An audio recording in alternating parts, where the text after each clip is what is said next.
Kids these days, they take their video games for granted. In my day, we struggled to get home console ports of arcade originals, and we liked it. Aside from the get off my lawn attitude in the 16-bit era, it was difficult to convert certain arcade machines into something viable for the home market. And games like Phelios prove that it can be done. But does that mean that Phelios got it right? Let's find out.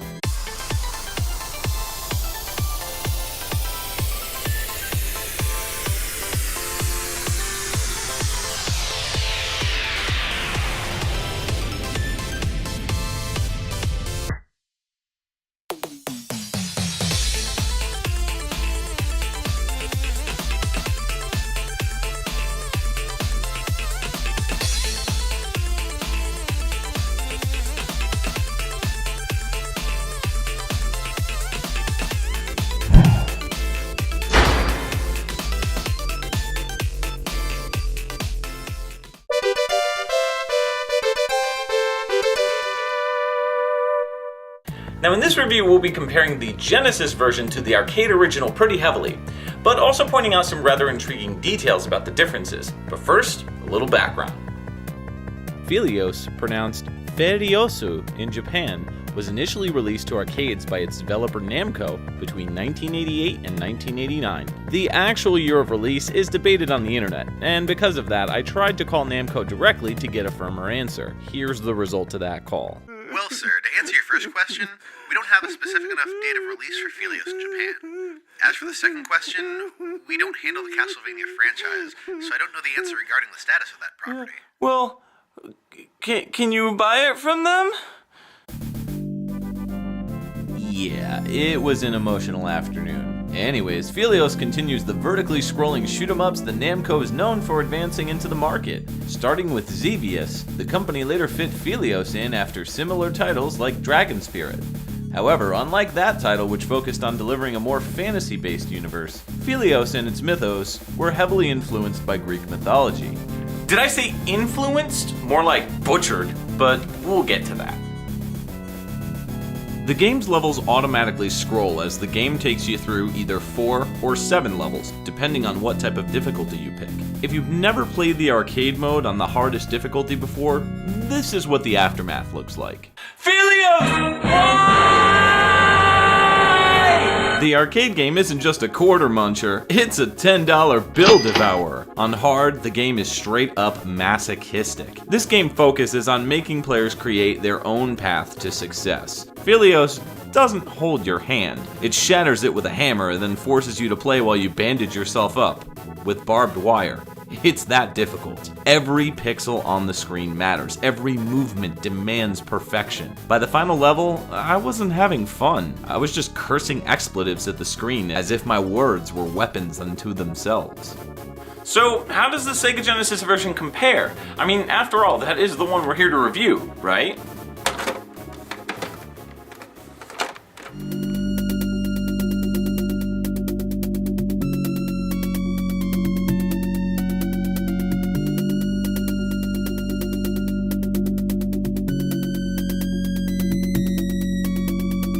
Phelios' opening title screen is intriguing enough as it is, with some text explaining the basic premise of the story, equipped with flashing lightning, ominous bad guys, and whoa, babe alert. We learn that this beauty is trapped in stone thanks to Medusa, and thus the start menu appears. The stone background Greek-influenced font doesn't invite players into the game, so if you hit start before the intro rolled through, you should hit reset if you're impatient. There's an options mode that only gives background on the story and enemies in text form. What's really frustrating is after pressing to view one of these chapters, you can mash the buttons all you'd like. You can't go back and watch a different one without waiting to go back to the main screen. I'm a sucker for a good story, but once you make it tedious and boring to discover, especially in a shoot 'em up, I'm history. So for the sake of not spending 20 minutes going over the fine details, let's cover the basics. To compare Phelios' story to the actual Greek mythology is the equivalent to throwing fish at a dartboard and hoping something nails a bullseye. Here's the core story of the game itself. Apollo hops aboard his flying horse Pegasus to rescue his lover Artemis, who has been stolen by the beast god Typhon. As you travel across the 7 levels, you'll take on end bosses in each stage, from Medusa to the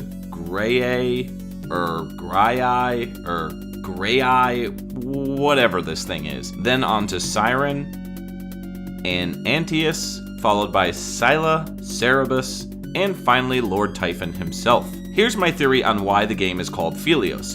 Bear with me here, as Greek mythology does get a bit confusing. See, Apollo's actually the god of music and archery. He didn't ride the Pegasus like in the game, instead he would ride a chariot carried by 4 Pegasus horses. Many sources have stated that Apollo was somehow connected with the sun, but wasn't necessarily the sun god. Several sources can't get their stuff straight, and some say that Helios, with no P in front, is just the word for sun and not actually a Greek titan. However, other sources state that Helios was indeed the sun god, and that his sisters were Selene, who was the moon, and Eos, who was the dawn.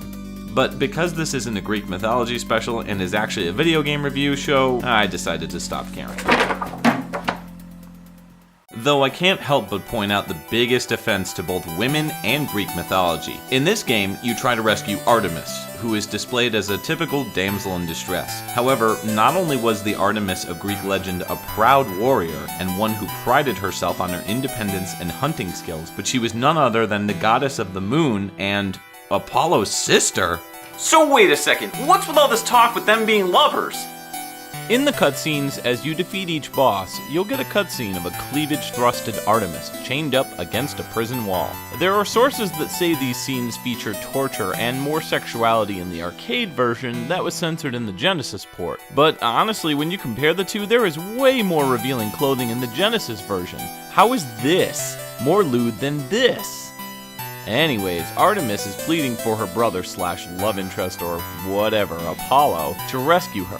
Well, at least that's what the text says, but these Pcm samples sometimes don't match the words on the screen. It sounds like she's gargling mouthwash.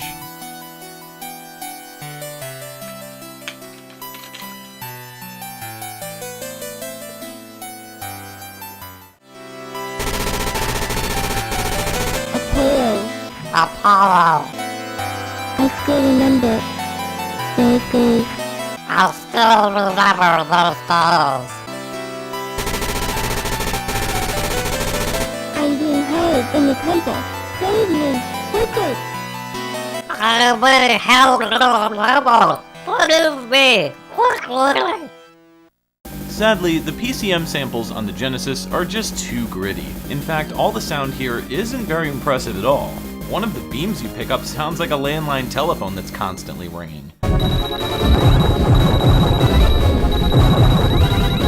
The rest of the attack sounds just come off as flat thuds and thumps. Musically, the soundtrack takes on a more cinematic adventure style here, and while it's a bit impressive to hear the Genesis struggle to emulate orchestral samples, it doesn't leave me with anything memorable for the most part. I feel like if the game were released on the Super NES, it would have been a much better use of these compositions. Aside from fluid movement using the directional pad, Apollo controls quite well on the Genesis port as compared to the arcade experience. In the arcade version, Apollo and Pegasus are agonizingly slow without all their speed power-ups, and so dying in the arcade game really made the game less fun in certain sections that required dedicated precision when moving around the screen to avoid traps and attacks. There's only one button to attack with, though if you hold the attack button down, a charge shot will begin to form. Using this, one can attack and lead with a more devastating blow. The quicker you charge and shoot, the weaker the shot is, but you'll need to change the variety of your shooting style depending on the enemy. The various beams Apollo picks up aren't at random. In fact, every weapon you pick up has a place of importance. The homing shot works wonders against these monsters, and holding the button down provides a faster homing shot to attack an enemy. Charging the arrow shot allows a bouncing wall flurry of damage, which allows you to take advantage in certain levels. What I also liked about Phelios' attack power-ups is that you don't just have to hold down the attack button and release, rinse, and repeat. There's a lot of pattern involved in your attacks. Is it worth using my charge shot here, or should I just use rapid fire? Every boss can present a new way of attacking beyond holding down the attack button, which really helps keep the player engaged and excited when doing battle. What I enjoyed about Phelios was that the game didn't depend on collecting the right weapon. Well, other than in the end. It focused more on building a strong attack pattern to defeat enemies. If something didn't work for me, I would retrain myself to see the patterns and attack based on which enemy went where and who was left on the screen for me to avoid or destroy. The gameplay involves some pretty heavy critical thinking in either version, but if you go from the arcade to the Genesis version, you're definitely going to see a drop in difficulty. Probably the biggest mistake I made was playing the arcade version prior to the advanced difficulty mode on the Genesis, as it prepared me for the enemy's attack patterns. But the difference here is that Apollo and Pegasus move much quicker in the Genesis version, and there's a greater sense of control and an improved ability to dodge attacks. In the arcade version, I couldn't help but get hit in certain parts, especially later in the game. While there are infinite chances in the arcade version, the Genesis port only allows 3 continues initially before the final game over screen appears. While there is a code that can give you 9 continues, the difficulty here doesn't fault players for the game's shortcomings regarding speed like the arcade version does. Most attack patterns transitioned over well to the Genesis, and though the sprites are smaller and less detailed, it still felt like a better thought out game because of the increase in performance. Genesis Phelios feels less sluggish and allows you to catch your breath while remaining in control of the experience. Arcade Phelios, well... Phelios! Why?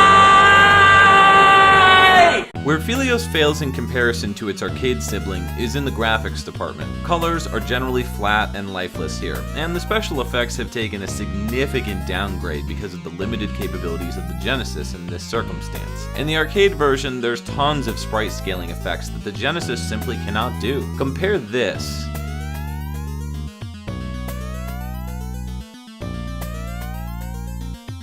to this. Now, there are some circumstances where the Genesis version will actually help you, such as the final level. Apollo and Pegasus have to collect the letters that spell out Phelios to gain a special charge shot that will allow you to defeat Typhon, as well as get past these tiny jelly bubbles. In the arcade rendition, this was such a headache because the balls are much smaller. There's a joke there. Because of Apollo's larger size sprite in this version, it was so frustrating to play this level. How frustrating? Well... Phelios! While there's a greater focus on parallax scrolling in some levels, the cinematic feeling quickly disappears in Sega's port, and the game loses a bit of its charm from the original. I feel like the Super Nintendo would have been a much more compatible system to play this on regarding the graphics and music, thanks to the large MIDI-style sound fonts being more compatible with the symphonic soundtrack, which would allow a better translation of the swooping effects that Pegasus performs in the arcade title. Regardless of the lack of polish in graphics and sound, Phelios is a ton of fun on the Genesis, and is less of a challenge than the arcade version, but in all the right ways. Even without using the cheat codes, you'll still find yourself wanting to get better during your playthrough. You won't lose sleep over the loss of special effects, but it really does beg to ask the question why Namco decided to go with the Genesis instead of the Super NES. So, that's Phelios. I recommend checking it out if you're looking for an engaging, old-school vertical shooter on the Genesis that's got a little bit of a story as well. And to be honest, I wouldn't take any bets on Apollo and Artemis's love lasting till the end of time. I have a feeling it's not gonna work out. Because, you know, gross, dude. That's like your sister. Gross.